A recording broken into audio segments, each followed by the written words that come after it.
জাতীয় নির্বাচনের আগে গণভোটের দাবি, নির্বাচন বিলম্বে প্রয়াস, এমন মন্তব্য করেছেন বিএনপি স্থায়ী কমিটির সদস্য সালাউদ্দিন আহমেদ।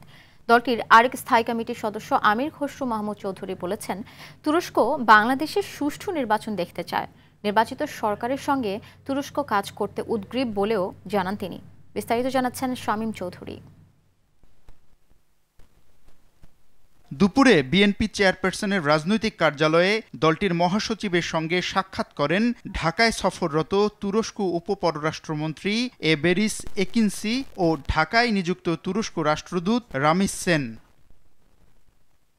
সে সময় বিএনপির কূটনৈতিক কমিটির সদস্য সহ উপস্থিত ছিলেন তুরস্ক প্রতিনিধি দলের আরও 2 সদস্য। বৈঠক শেষে গণমাধ্যমকে বিএনপির স্থায়ী কমিটির সদস্য আমির খসরু মাহমুদ চৌধুরী বলেন, নির্বাচন পরবর্তী সময়ে তুরস্ক কেমন বাংলাদেশ দেখতে চায় সে বিষয়ে প্রতিনিধি দলের সঙ্গে আলোচনা হয়েছে।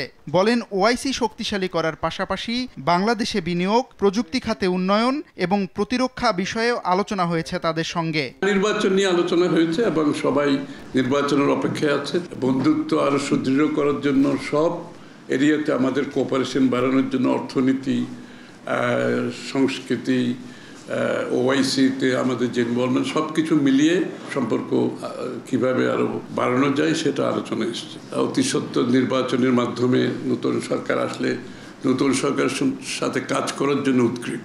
এর আগে জাতীয় প্রেসক্লাবে নাগরিক যুব ঐক্য আয়োজিত এক আলোচনায় বিএনপির স্থায়ী কমিটির সদস্য সালাউদ্দিন আহমেদ বলেন, নির্বাহী আদেশে কোনো দল নিষিদ্ধ করার কথা বললে বিএনপি সবার আগে প্রতিবাদ করেছে। এখনও নির্বাহী আদেশে কোনো দল নিষিদ্ধ মেনে নেবে না বিএনপি। একই ব্যালট বাক্স এলি, একই pulling officer, presiding officer, vote centre, সমস্ত আয়োজন, সমস্ত বাজেট সবকিছু হবে। অথচ ফলাফলে কি? নির্বাচনের দিনে যে গণভোটের রায়টা আসবে সেই ফলাফল যেমন একই বাইন্ডিং হবে পার্লামেন্টের উপরে, আর আগে হলো একই বাইন্ডিং।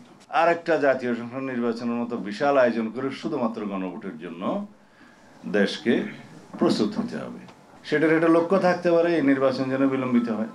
জাতীয় ঐক্য ধরে রাখলে আগামী নির্বাচন বানচালে দেশি বিদেশি ষড়যন্ত্র সফল হবে না বলেও মনে করেন বিএনপির এই স্থায়ী কমিটির সদস্য। গণতান্ত্রিক ঐক্যটা। শামীম চৌধুরী, RTV, ঢাকা।